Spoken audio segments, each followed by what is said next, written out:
Salam jumpa kembali Bapak Ibu dan Saudara-saudara. Hari ini 21 Agustus, kita baru saja melewati hari kebahagiaan bagi bangsa negara Indonesia. Tetapi tentunya kebahagiaan itu bukan pada tanggal 17 Agustus saja, melainkan hari ini pun kita masih bersuka cita. Oleh karena itu bagaimana kita menjalani kehidupan yang Tuhan anugerahkan, biarlah kita selalu mendapat pujian dari Tuhan. Kita akan bersama-sama menyiapkan firman Tuhan pada saat ini terambil dari 2 Korintus pasal 10 ayat 12 sampai dengan 18. 2 Korintus pasal 10 ayat 12 sampai dengan 18. Mari kita akan awali dengan bersama-sama berdoa. Ya Tuhan Bapa di surga, kami mau bersyukur bahwa kami boleh hidup di tengah bangsa Indonesia yang merdeka dari jajahan bangsa asing. Dan kami juga dimerdekakan oleh Kristus, supaya kami boleh menjadi saksi Tuhan dimanapun kami berada. Oleh karena itu biarlah melalui firman yang kami baca dan renungkan, nama Tuhan semakin ditinggikan, karena kehidupan kami memancarkan kehidupan sorgawi. Kiranya Tuhan akan berfirman kepada kami, curahkanlah Roh Kudus-Mu, berkati hamba-Mu. Inilah doa kami dalam nama Tuhan Yesus Kristus. Amin.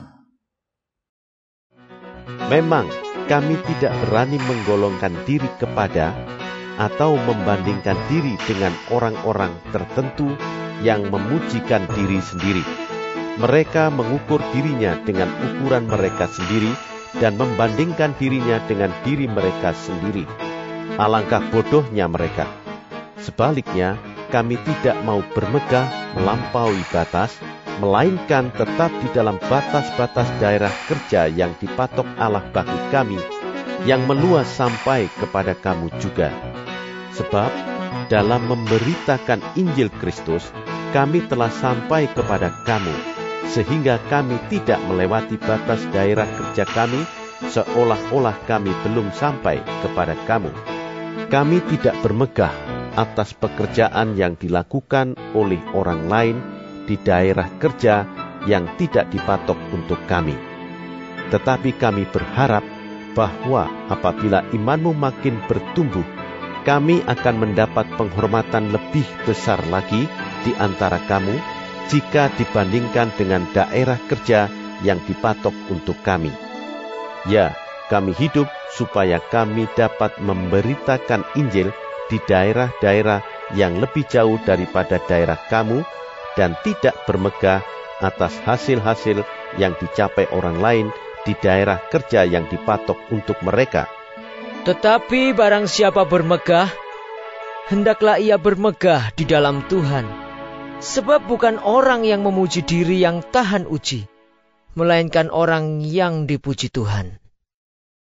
Pasal ini menggambarkan bagaimana Paulus mau menyatakan dirinya sebagai orang yang dipakai Tuhan, tapi tidak menyombongkan kepandaiannya, tidak menyombongkan kekuatannya, tidak menyombongkan dirinya sebagai orang yang dulu pernah menjadi seorang pemimpin besar. Tapi sekarang dia mencoba untuk merendahkan hati, merendahkan dirinya di hadapan orang banyak, supaya Tuhanlah yang ditinggikan. Ayat 18 sangat menarik. Karena di sana dikatakan, jangan kita itu hidup mencari pujian dari orang. Karena pujian dari orang itu akan membuat kita lemah. Tetapi biarlah hidup kita itu dipuji oleh Tuhan. Sebab orang yang dipuji oleh Tuhan berarti dia orang yang tahan uji. Tahan mentalnya, tahan imannya, tahan kasihnya, tahan kesabarannya, tahan perhatiannya, semuanya bagi kemuliaan Tuhan. Nah, kita akan belajar menjadi orang yang dipuji oleh Tuhan kita, Yesus Kristus. Bagaimana itu caranya? Bapak, Ibu, dan saudara-saudara, ada seorang ibu. Dia memasuki masa pensiun. Lalu ya, karena dia bekerja sekian lama, dia dapat pesangon untuk pensiun itu ya, jadi uang pensiun begitu.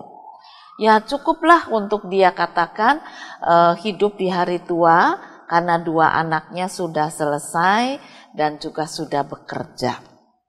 Tapi di tengah perjalanan baru dia kira-kira 3 atau 4 bulan pensiun, temannya baik ya, itu mengatakan begini, aku tolongin dong, usaha kau ini mengalami goncang, aku butuh dana, suntikan, bisa nggak kamu pinjamkan? Nah, ibu yang pensiun ini mikir ya, uangku ditaruh di bank, juga aku bisa ambil bunga, tapi temanku ini sedang butuh uang. Dia memang tidak kasih bunga besar, tapi mungkin dia bisa untuk mengolah usahanya. Ya sudah, dia bilang berapa bulan? Ya, nggak lama lah, paling-paling 3 atau 4 bulan gitu ya. Oke, kasih pinjam. Tapi ternyata dengan adanya kondisi ekonomi susah, uangnya nggak bisa dikembalikan. Nah, si ibu ini mulai bingung bagaimana dia ke depan akan hidup. Lalu dia datangi sahabatnya dan dia bicara baik-baik. Dia katakan apakah bisa uangnya dikembalikan? Sahabatnya bilang, coba kamu lihat, duduk di sini deh. Kamu seminggu di sini, nanti kamu akan tahu berapa pendapatanku dan bagaimana aku bisa mengembalikan uang yang aku pinjam itu. Memang berat, saudara-saudara. Akhirnya ibu ini ya mencoba untuk mengamati. Dia tiap hari selama 1 minggu datang ke tempat atau ke toko temannya ini. Dia duduk di sana, dia mengamati, akhirnya dia bilang begini, coba kamu bayar aku, tidak usah kamu bayar aku besar, ya. Beri aku uang transport. Aku akan membukukan pembukuanmu yang amburadul supaya pemasukan dan pengeluaranmu itu terlihat jelas. Aku seminggu di sini bisa lihat bahwa pengeluaranmu sangat-sangat boros. Anakmu tidak bisa dikendalikan. Bagaimana di tengah ekonomi susah seperti ini, kamu bisa mengembalikan hutang piutangmu yang begitu banyak, bukan cuma kepada aku saja, kepada orang lain. Barang yang sudah dijual, keuntungannya sedikit, tetapi anakmu mengambil jauh lebih banyak. Dan itu seharusnya tidak boleh seperti itu. Temannya akhirnya mengatakan, ya oke lah, setuju. Ibu ini akan diberi uang transport untuk mencoba membukukan. Nah, lalu ibu itu mulai mengatakan kepada temannya, tapi kamu harus nurut apa yang aku ajarkan. Bagaimana mengelola keuangan dengan sangat baik. Pada awalnya memang anak-anaknya dari 2 teman ini, nggak nurut, ya, protes. Dikendalikan keuangannya oleh orang lain lagi ya. Tetapi ayah ibu mereka mengatakan, kamu harus coba dengar. Ekonomi kita, keuangan kita ini sudah miring. Kalau kamu tidak dengar apa yang dinasihati tante, kita akan ambruk dan kita akan pergi dari toko ini, dari rumah, dari segala yang kita miliki. Mulailah anak itu juga berpikir, karena mereka sudah kategori dewasa sebetulnya. Akhirnya mereka mencoba belajar. Hampir 1,5 tahun, toko itu mulai berdiri kembali. Mungkin belum berdiri tapi tegak lah ya. Tadinya sudah miring, sekarang mungkin sudah bisa duduk tegak dan ekonominya mulai pulih. Lalu ibu itu mengatakan, saya sudah berbagi dari segala keuntungan yang kamu dapatkan, jadi saya juga tidak serakah. Kepada saya dan beberapa orang yang kamu hutangi, saya bagi. Keuntungannya sekian persen untuk keluarga, lalu sekian persen kamu harus berani bayar hutang. Dan pemilik toko atau temannya itu mengatakan, saya bukannya nggak mau bayar, tapi saya nggak bisa. Nah sekarang kamu bisa. Ya, apa yang menjadi jualanmu sekarang sudah mulai laku lagi. Itu dengan bantuan ibu tadi. Dia membuat terobosan-terobosan, mengajarkan kepada 2 anak-anak dari pemilik toko itu untuk berinovasi baru, bagaimana supaya toko mereka ramai kembali. Dan ternyata komunikasi yang baik itu mendatangkan sukacita bagi 2 anak untuk mencoba inovasi-inovasi yang baru. Jadi barang dagangan mereka itu yang sudah agak lama tidak diobral begitu saja. Tapi mereka coba untuk bawa ke kota-kota kecil. Dan di sana dijual memang lebih murah, tetapi bagi kota kecil itu barang yang sangat bagus, ya. Tentunya itu menjadi laku juga. Nah, setiap kali pulang, keliling, lalu mereka bawa uang. Itu sebagian bisa untuk belanja lagi yang baru. Belajar, dan belajar. Akhirnya memang hutang dari orang tuanya mulai bisa dicicil, termasuk kepada ibu tadi.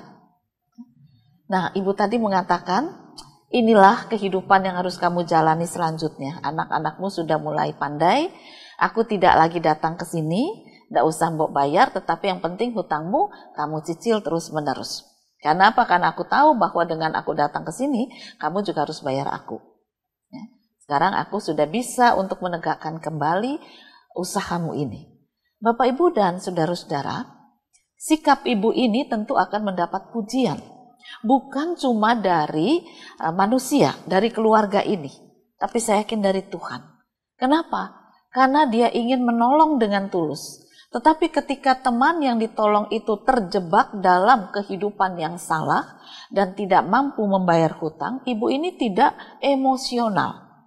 Bagaimana dia bisa mendapatkan kembali haknya, uangnya? Bukan dengan amarah, bukan dengan kejengkelan atau kekerasan, tetapi dia mendidik dengan cara yang halus, cara yang baik. Dia dapat uang jalan, katakan ya, tiap bulannya, tapi juga uang yang dipinjam bisa untuk dikembalikan. Pada akhirnya memang dia mendapatkan kembali uang yang dipinjam bersama dengan bunganya. Dan satu demi satu orang ini bisa, atau pengusaha ini bisa melunasi hutang-hutangnya. Karena kemudian usahanya sudah mampu berdiri. Ada banyak inovasi baru yang dilakukan oleh kedua anak mereka. Nah, itu hasil didikan.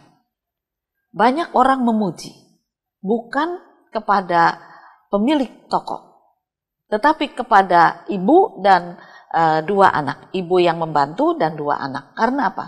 Karena dua anak itu awalnya tidak mau tahu, hidup boros-boros. Tapi dengan komunikasi yang baik, akhirnya mereka sadar, dengan cinta kasih yang tulus, seorang luar dari keluarga itu bisa untuk mengembalikan pola hidup anak-anak muda ini. Dan apa rahasianya? Ternyata ibu ini setiap hari sepulang kerja, sebelum dia makan malam, sesudah dia bersih-bersih, lalu dia sujud di hadapan Tuhan. Dia berkeluh kesah di hadapan Tuhan, dia menangis, tetapi dia juga berharap. Dia memuji Tuhan, dia mencari kekuatan di dalam Tuhan. Dia merenungkan firman kasih Tuhan. Itulah yang menjadi kekuatannya untuk mendidik dua anak temannya. Dua anak mereka selalu protes, dua anak ibu ini selalu protes. Ngapain mami? Susah payah seperti itu. Yang penting kan uang mami kembali. Tetapi ibu itu mengatakan bahwa walaupun uangku kembali, kalau kehidupan rumah tangga temanku itu hancur, berarti aku tidak membangun gereja Tuhan. Aku ingin membangun gereja Tuhan.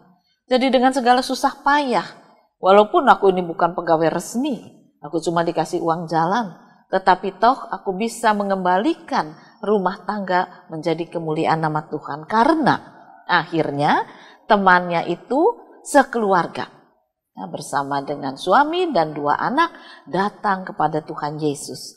Mereka juga sujud di hadapan Tuhan Yesus. Mereka merasakan banyak berkat Tuhan bukan melalui uang saja, ya, usaha yang mulai jalan. Tetapi ketika hati anak-anak itu terbuka untuk belajar, ketika anak-anak itu belajar berinovasi, ketika anak-anak itu belajar menjadi sales, ketika anak-anak itu belajar menjual ke kota-kota kecil dengan keringat, dengan panas, dengan susah payah, menawarkan dagangan-dagangan, tetapi ketika mereka berhasil, mereka merasakan inilah aku. Aku sekarang jadi orang. Dulu aku cuma bisa buang tanpa perhitungan. Tetapi sekarang aku bisa cari dengan segala susah payahku. Sehingga ketika aku mau buang uang, aku harus berhitung dulu. Memperhitungkan dengan bijak. Dan ilmu itu dia dapatkan karena bimbingan seorang ibu yang tulus hati. Kalau dinilai dari sisi uang, ibu ini nggak dapat apa-apa. Bunga yang dia dapatkan dari temannya itu kecil sekali. Yang penting bagi ibu ini adalah bagaimana rumah tangga dan usaha temannya itu bisa dipulihkan. Bagaimana orang ini tidak dipuji oleh Tuhan? Saya yakin Tuhan memuji hidup orang ini. Ibu ini dipuji oleh Tuhan karena dia menjadi orang yang tahan uji. Tidak sekedar menghitung uangnya, kekayaannya, tetapi dia juga memperhatikan kehidupan orang lain. Dan ketika dia berusaha membangun kehidupan orang lain, dia banyak berkorban.